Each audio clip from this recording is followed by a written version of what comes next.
How's it going, everybody? Today we're going to be talking about doxing, what it is, why it's dangerous, how you can avoid it, and a couple of things that you can do right now to ensure that your chances of getting doxed decrease. Hopefully everybody learned something, and let's get straight into it. What is doxing? Doxing is short for dropping documents. It's when somebody publicly reveals personal or private information online. A lot of the times it's done to harass or intimidate people or get revenge on people. This could be anything from your address to where you work or your phone number. So what information actually gets exposed from doxing?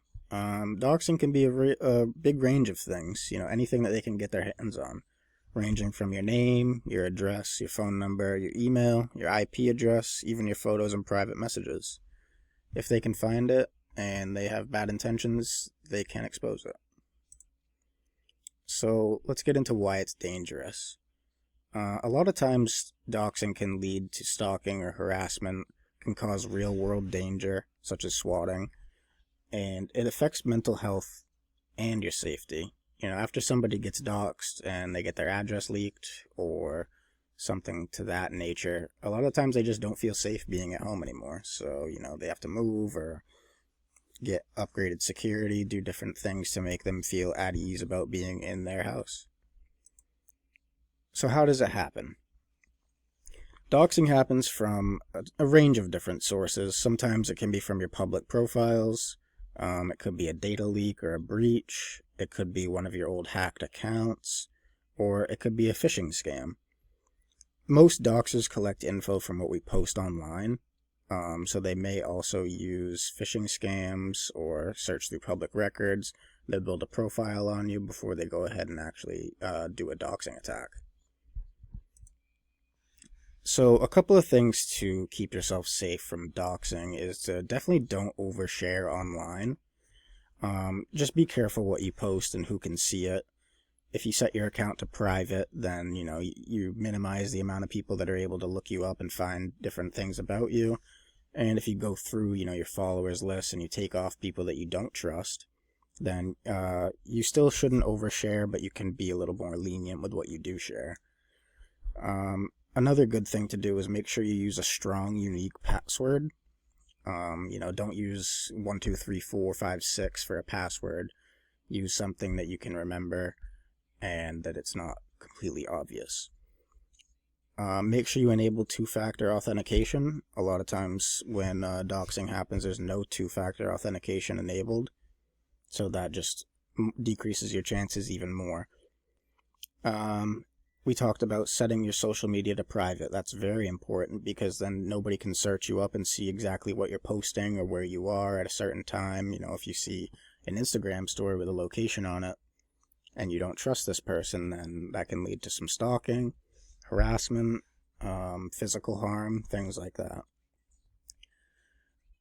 Clean up your online footprint, meaning don't let people follow you that you don't know. Set your location to private if you have your location enabled on things, and just don't let people find out where you are. So here's a couple things that you can do today. Google yourself. If you find any sensitive information on there, then we take action. If you don't, great. Another thing you can do is remove your info from data broker sites. Review your privacy settings. That's very important. Depending on what your privacy settings are, some people might be able to see your location, when you are active, different things like that, so they know, okay, so-and-so was here 15 minutes ago. They must be close. Think before you post. You don't have to post everything, and you don't have to post nothing. But definitely do some research and some critical thinking before you do post online. Make sure that there's nobody following you that shouldn't be following you, and feel free to post. Another thing you can do, you don't have to do this, but I do recommend it, is to use an alias when possible. You don't always need to give your real name or your whole name. use a fake last name, unless you're required to give your legal name. This can just prevent people from knowing exactly who you are, and yeah, it's a good way to prevent doxing. So we have a doxing in the real world example here. I remember this one from, I think it was 2017. This is a streamer on Twitch. His name was Nadex, and he was playing NBA 2K live on stream, and you hear his door bust down, and it was his local SWAT team.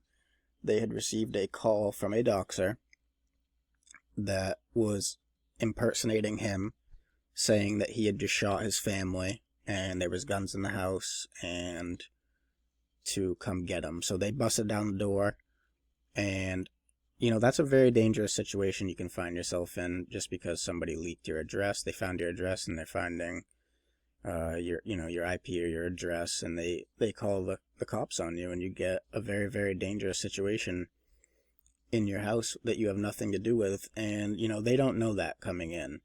So it's tough for them and it's tough for you because they don't know what they're walking into. Even though it's just a prank, they're not thinking of it as a prank. So very, very dangerous. You can see him in handcuffs getting into the police car.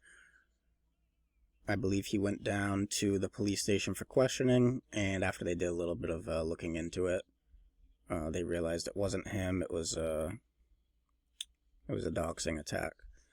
So be safe and don't share anything that you shouldn't be sharing online. Alright, so the final thoughts I have on this are, doxing is very serious.